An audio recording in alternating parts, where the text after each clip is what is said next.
बिस्मिल्लाहिर्रहमानिर्रहीम। नाज़रीन असबात से मैं इकबाल जंजुआ। नाज़रीन मैं आपको एक सच्ची कहानी कह लें या सच्चा वाक़या कह लें, जो आज से कुछ साल पहले मैंने पढ़ा था, वो सुनाता हूँ और उससे रिलेट करिएगा आज के हालात पे और उसको जोड़िएगा इंसान के शऊर से। सिंध का एक वडेरा था, उसने एक पूरे ख़ानदान को कई नस्लों से यानी 3-4 नस्लों से अपना ग़ुलाम बना के रखा था। वो उसके मज़ेरे थे, उनकी बेटियों के रिश्ते, आना जाना, खाना पीना सब उस वडेरे की मर्ज़ी से होता था। यहाँ तक कि उस ख़ानदान के जो घर में खाना पकता था, वो भी उस वडेरे की इजाज़त से या उसकी मर्ज़ी के बगैर नहीं पकता था, इजाज़त से पकता था। फिर वक्त गुज़रता गया और उस ख़ानदान का वो जो मज़ेरा था, उसके कुछ बेटियां बेटे जवान हुए, वो भी उसी वडेरे के खेतों में काम करते। लेकिन वो जो ग़ुलाम था, उसका एक बेटा, जिससे ये कहीं न कहीं से महसूस हुआ कि हम इतने अरसे से इस वडेरे के ग़ुलाम हैं, इससे आज़ादी कैसे हासिल की जाए। वो जब अपने माँ बाप, बहन भाई, चाचा ताया, मासी, रिश्तेदार, दोस्तों से बात करता, तो वो कहते कि पागल हुआ है, तो ये कैसी बात करता है कि हम इससे जान छुड़ाएं। हमारी तो कई नस्लें इसके नीचे हैं और अगर हमने ऐसी बात सोची भी तो ये हम सबको ख़त्म कर देगा, हमें भूखा मारेगा, हमारे ऊपर कुत्ते छोड़ देगा और ये हमें ज़िंदा दफन कर देगा। अब वो जो जवान था, ग़ुलाम का जो बेटा था, उसके ज़हन के अंदर बेचैनी थी और वो बड़ा परेशान था कि कहीं न कहीं से तो इस ग़ुलामी से निजात हासिल करनी है। उसने इस तरह से किया कि बाकी भी जो उसके इर्द-गिर्द के वडेरे थे, उन वडेरों के जो मज़ेरे या ग़ुलाम थे, उनके बच्चों से राब्ता किया और हल्का-फुल्का अंदरूने ख़ाना कहीं न कहीं बैठकर आते-जाते बातें करता और ये लॉबी तैयार करता या ये प्लान करता कि हमें इससे जान छुड़ानी चाहिए। फिर कुछ वक़्त ऐसे हुआ कि उसने हल्का-फुल्का वडेरे के या उसके जो मालिक था, उसके जो नौकर थे, उसके मुलाज़िम थे या दीगर जो उसके बेटों से तो बात करना उसके बस की नहीं थी, लेकिन फिर भी थोड़ा बहुत उन्हें आगे से अक्कर था। बहुत दफ़ा वडेरों ने उस लड़के के बाप को, वालिदैन को धमकी दी कि आपका बेटा कहीं मस्तियाँ कर रहा है और अपने आप को पता नहीं कुछ समझता है, इसे समझाएँ वरना हम आपके लिए ज़िंदगी तंग कर देंगे और ज़मीन आपको जगह नहीं देगी। मज़ीद मुख्तसर ये कि वक्त गुज़रता गया, वो शख्स वहाँ से, लड़का जो था वहाँ से निकला और कहीं लाहौर आया और यहाँ आकर उसने तालीम हासिल की। उस वक़्त भी कहते हैं कि नवाज़ शरीफ का दौर था और उस वक़्त भी ये शहबाज शरीफ साहब पंजाब के किंग थे। वो पंजाब में आया, उसने तालीम हासिल की, किसी तरह से करते कराते मियाँ साहब से मिला और शहबाज शरीफ ने उसे कहा कि मैट्रिक कर लो तो नौकरी देंगे। उसने मैट्रिक कर ली, फिर गया, उसने कहा जी एफ़ए कर लो तो नौकरी देंगे। मुख्तसर बताता हूँ, उस लड़के ने एफ़ए कर ली। फिर उस शख्स ने कहा कि फिर गया वो मियाँ साहब के पास, उन्होंने कहा जी बीए कर लो तो नौकरी मिलेगी, उसने बीए कर ली। फिर उसने कहा जी एमए कर लो तो नौकरी मिलेगी, उसने एमए कर ली। करने के बाद जब वो शहबाज शरीफ के पास गया, उस वक़्त भी तो उन्होंने नौकरी नहीं दी, ने कहा जी वैकेंसी आगे पीछे ये वो नहीं है। वो काफ़ी अरसे के बाद पंजाब में था, तो वो वापस जब सिंध में अपने उस घर में गया, जहाँ पे उसके वालिदैन उस वडेरे के ग़ुलाम थे, तो उसने देखा कि वडेरे का जो बेटा है, उसने इसकी बहन के गले में दुपट्टा डालकर उसे खेत में घसीट रहा है और उसे मार रहा है। ये लड़का गुस्से में आया, तैश में आया, इसने उस पे हमला किया और पूछा तो उस वडेरे के बेटे ने इसे जवाब दिया कि तुम्हें इतनी गैरत है तो इतने पैसे जो आप लोगों ने देने हैं हमारे, वो दो और यहाँ से दफ़ा हो जाओ, या ज़्यादा गैरत है तो पैसे देकर अपनी बहन को छुड़ा लो। बात मज़ीद मुख्तसर ये कि उसने फिर ये तहैया किया और वापस वो दोबारा उसने कहा जी ठीक है। वो जब आया तो उसने लाहौर में एक गैंग बनाया और गैंग बनाने के बाद उसने लाहौर में तारीख़ की सबसे बड़ी डकैती की और वो सुनार की दुकान पे उसने डाका मारा। डाका मारने के बाद कुछ पैसे उसके हिस्से में आए, वापस गया, उसने उस अपने माँ बाप को उठाया, गाड़ी में बिठाया, उनके जो पैसे थे वो वहीं दिए और कुछ वहाँ से छुप छुपा कर निकल कर भाग कर वापस वो पंजाब में पहुँचे।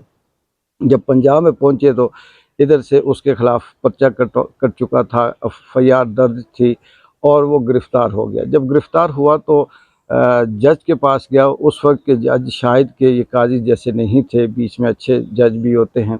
उन्होंने जब उससे बयान लिया तो उसने कहा जी कि मैं अपना बयान तहरीरी दूंगा। उस लड़के ने जब अपना तहरीरी बयान दिया तो उसके बाद जज ने उसकी तहरीर यही वाली कहानी सुनने के बाद उसे नौकरी भी दी और उसे बरी भी किया और उसे तहफ़्फ़ुज़ भी दिया। इसको आज के दौर में वक्त के साथ जोड़ें तो मैं ये कहना चाहता हूँ कि शऊर जो है इसका ताल्लुक़ ज़रूरी नहीं है कि आप अपने स्कूल में जो पढ़ते हैं उससे शऊर आए, क्योंकि हमारे यहाँ तो तालीम शऊर वाली नहीं है। हमारे यहाँ तो तालीम झूठी मूठी है और मिस्टर चिप्स और पता नहीं किस किस की कहानियाँ, उससे शऊर नहीं आता।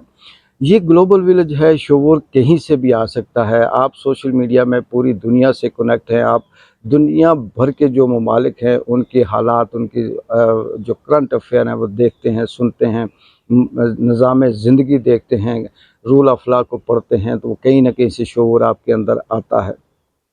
यहाँ सबसे बड़ा सवाल ये पैदा होता है कि ये जो ताकतवर हलके हैं जो पाकिस्तान के ऊपर पिछले 70 साल कह लें या 50 साल कह लें, ये पाकिस्तान के वसाइल पे काबिज़ हैं और इन्होंने मुख्तलिफ़ अंदाज से पाकिस्तान के जो टॉप की पोस्ट्स हैं, जो उनकी पोस्ट्स हैं वो, या फिर टॉप के जो इदारे हैं उनके ऊपर अपना कब्ज़ा जमा रखा है।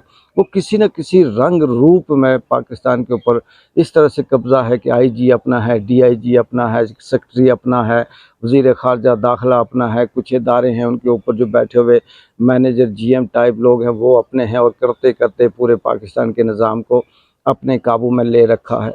लोग फिर जब ऐसे वक्त गुज़रता गया, शऊर आता गया, लेकिन लोगों ने इतना छेड़ा नहीं।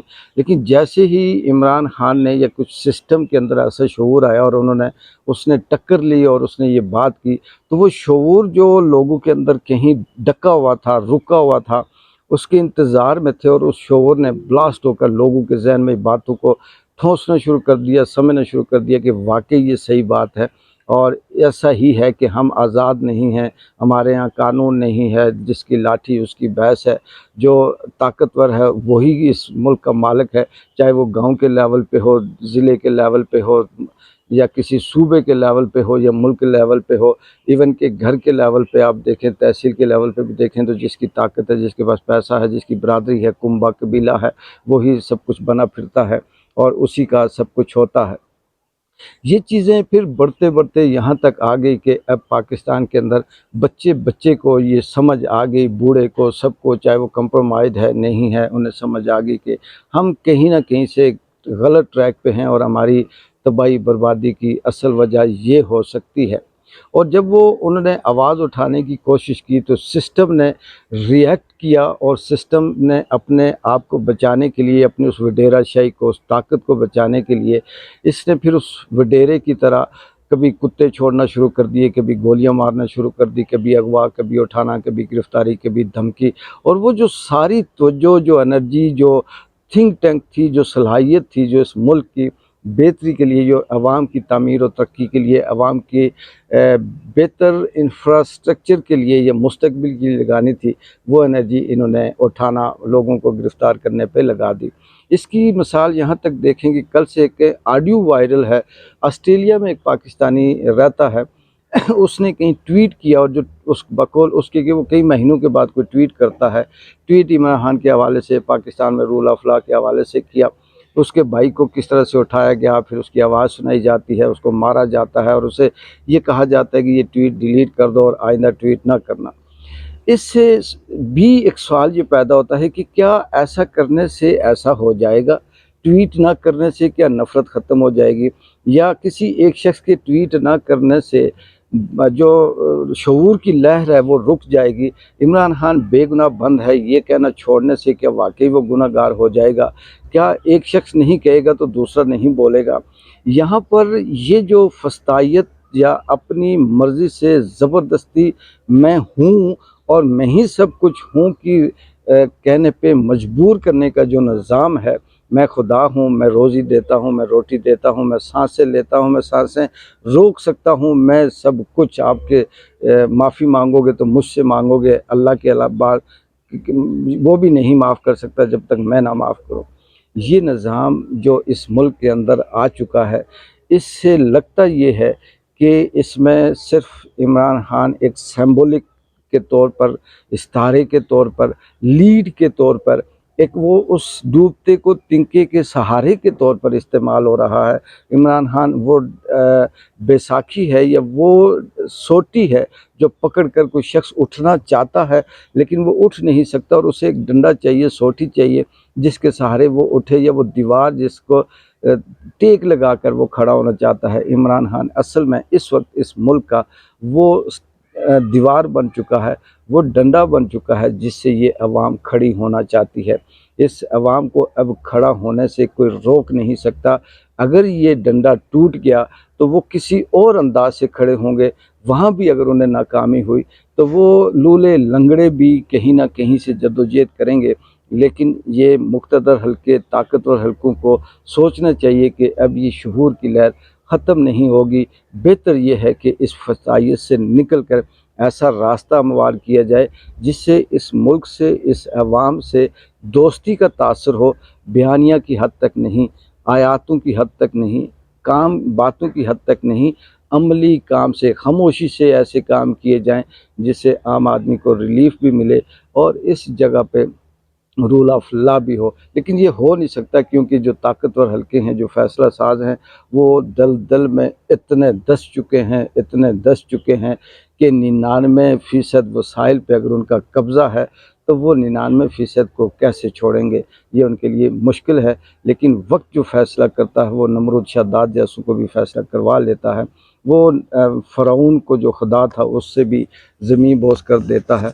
तो शायद कि ये अवाम थक जाए, फिर वक्त उठे और वक्त अपना फ़ैसला खुद करे। देखते हैं आने वाले वक्त में क्या होता है। इकबाल जिंजो को इजाज़त दें। अल्लाह हाफ़िज़।